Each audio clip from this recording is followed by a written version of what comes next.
Pike Hospital can be better, can be stronger by having a good capital partner. Because we all come to that realization that we got to make a change. Pike Community Hospital can grow and develop and become a place that patients are referred to instead of a place that patients are referred from.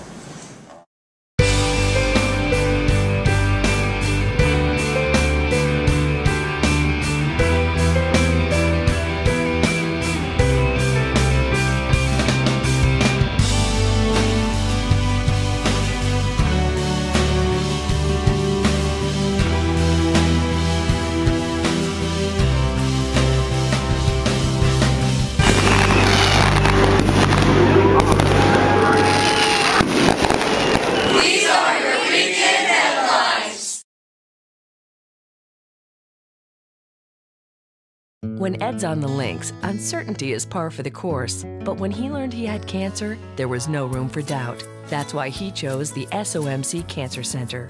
For our board-certified physicians, state-of-the-art technologies, and patient-centered support like personal counseling, financial assistance programs, and the guidance of the American Cancer Society, whose office is right in the building.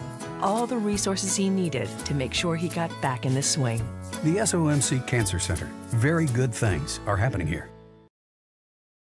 Officials from Pike Community Hospital and Adena are finalizing plans for a major partnership. Members of both hospitals' boards came together in front of the Pike County Commissioners to present the plan that's in the works and to ask for lease adjustments.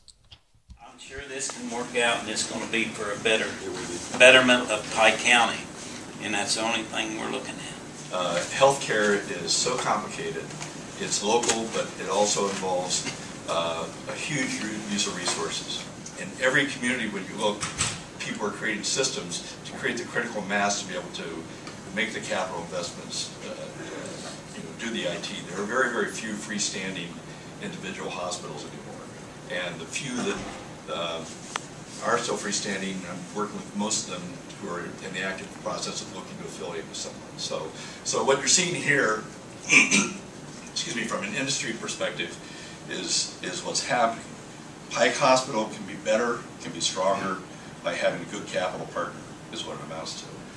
It's going to be very difficult for Pike on its own to really access capital on the long term in these capital markets. I think what's exciting for Pike and for those of us that have been involved in this thing is that Pike Community Hospital can grow and develop and become a place that patients are referred to instead of a place that patients are referred from. And the farther we go downstream in terms of talking about this, the more excited I think we get about it, the more excited that some of the employees get about it. If there were any concerns about momentous changes, including staff, Soleil addressed those concerns by making this statement.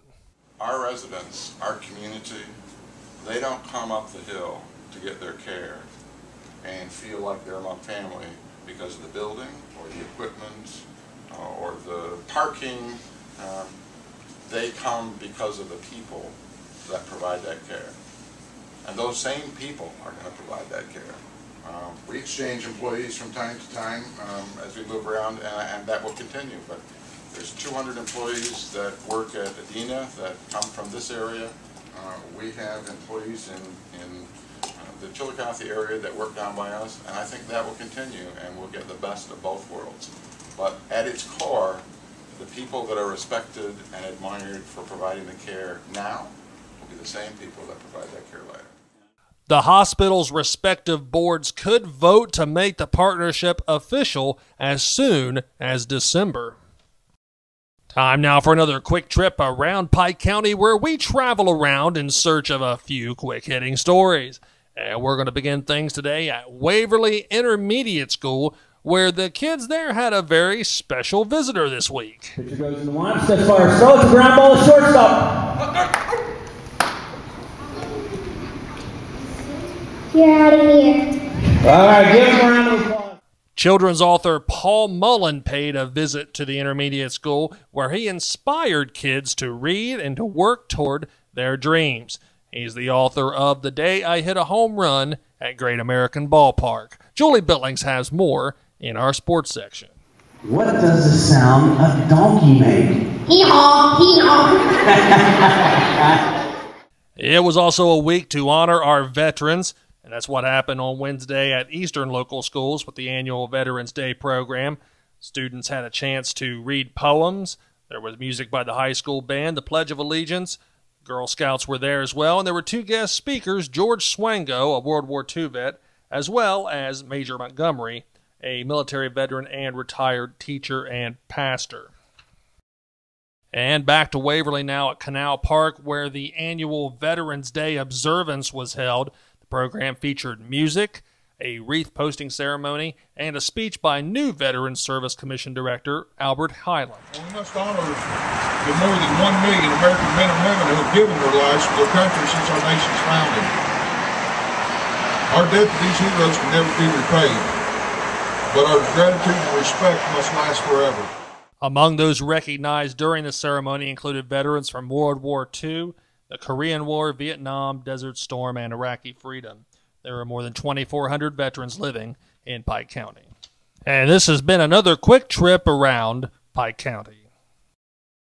Taking a look now at your 5-day weather forecast for Pike County and the surrounding area. On Saturday, generally sunny, a high near 62 degrees, a low of 44.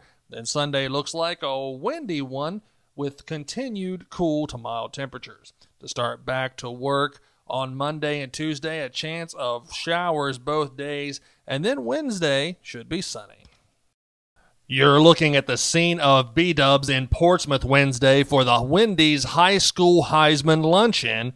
And speaking here to the crowd is Wendy Thomas, the daughter of the late Wendy's founder, Dave Thomas.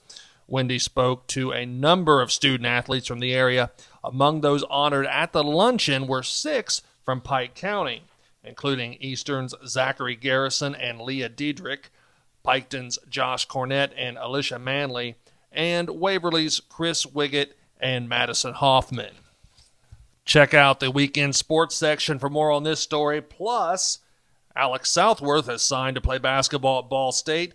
We'll have the All-Ohio volleyball list and more. Time now for a check of your obituary report. Joyce E. Bellamy, age 63, of Waverly, passed away on Thursday. Funeral services for Joyce E. Bellamy are under the direction of the Botkin Funeral Home of Waverly. And Shelby Jet Anderson, age 59, of Waverly, passed away Wednesday. Funeral services for Shelby Jet Anderson are under the direction of the Cox Funeral Home of Beaver. For more information on these obituaries, check out page 3 in your Sunday Watchman or log on to newswatchman.com.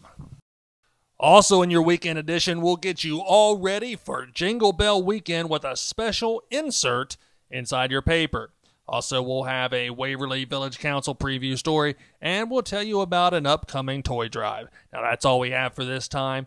We thank you for watching, and be sure to tune in next week for more headlines. Have a good weekend, everyone, and we'll see you next time.